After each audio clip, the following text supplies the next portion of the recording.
I'm going to read to you chapter 1 of the new book called Goosebery Park. Let me show you a couple pictures. Here's the table of contents. There you can see a picture and you'll meet who that is and who that is. There are 19 chapters in this book. Here's another title page, and you can see another character here who you'll learn about. Chapter 1 is called A New Nest, and you can see right here. Maybe this will give you an idea whose nest we're talking about. All new mothers have a nesting instinct, even human mothers who haven't any idea how to build a nest. While human mothers are waiting for their babies to be born, their nesting instinct causes them to do the silliest things, such as taking all the pots out of one cabinet and all the pans out of another and switching them. Human mothers don't know why they are doing this, except that some little voice in their head says, "Keep busy, keep busy." A sensible rabbit mother who hears this little voice will simply pluck her fur with her teeth to make a nice warm baby bed for the near future.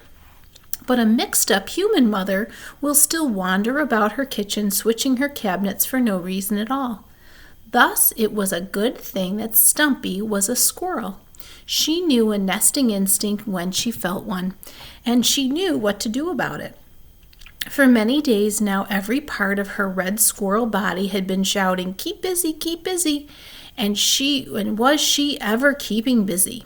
For the new nest she was building, she had collected the choicest twigs and the finest leaves, and because she was sure of what was about to happen, bits of pink-dotted, blue-flowered, or green-starred material that could be had by a little digging in the can behind the town sewing shop. One morning she had even happened upon a bit of cloth decorated with pictures of little red squirrels carrying small round nut sacks, and she nearly fainted away. It was better than she could have hoped for her new babies.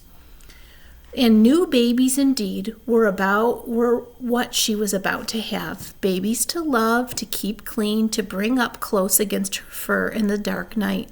Stumpy was about to become a mother, and oh, was she proud and busy, quite busy. So here you can see a picture of the new character we just learned about, Stumpy, okay? And she's carrying some material she found in the garbage behind a sewing shop.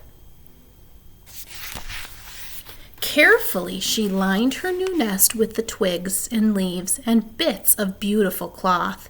She had recently moved from an old locust tree on the south side of Goosebery Park to a pin oak on the east. She had moved because, like most who live alone, Stumpy had been rather relaxed about her housekeeping, and her old nest had become difficult to move around in. You see, Stumpy was a collector, and her nest was full of treasures.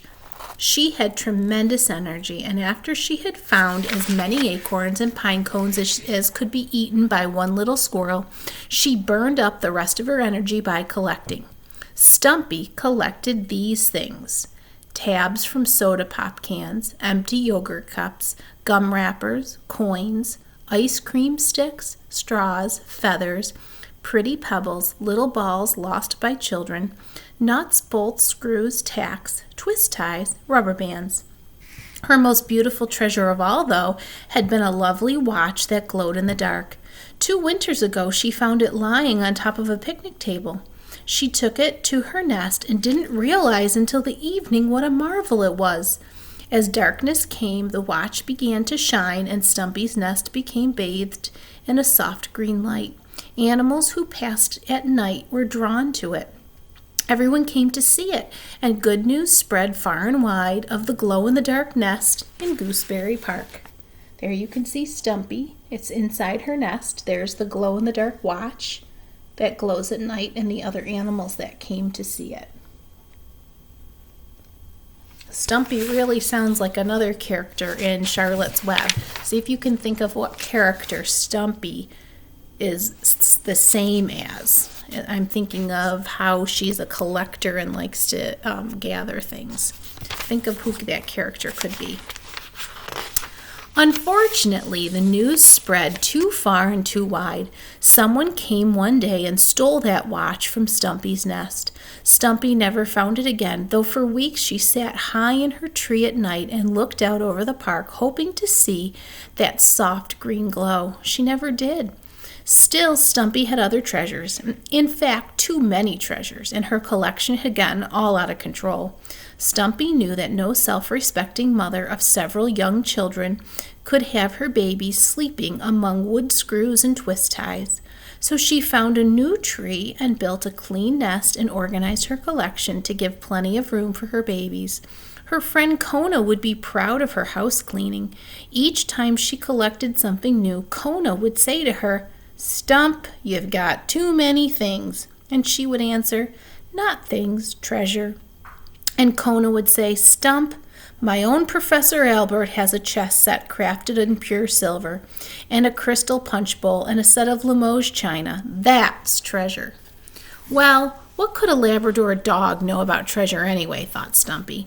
Kona was a good friend, a fine friend. But he had no imagination. If he had, he'd be living in the park collecting feathers and balls instead of sitting in a boring ranch house with Professor Albert. Stumpy had babies and copper pennies and even the chance of finding another glow-in-the-dark watch to look forward to. She went on carefully layering her maple leaves and flowered cloth and green twigs into a safe, warm pocket.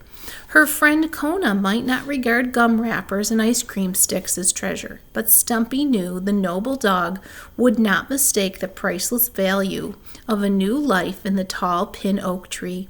The tree that for her would be a harbor in a storm, the tree that her own babies would call home.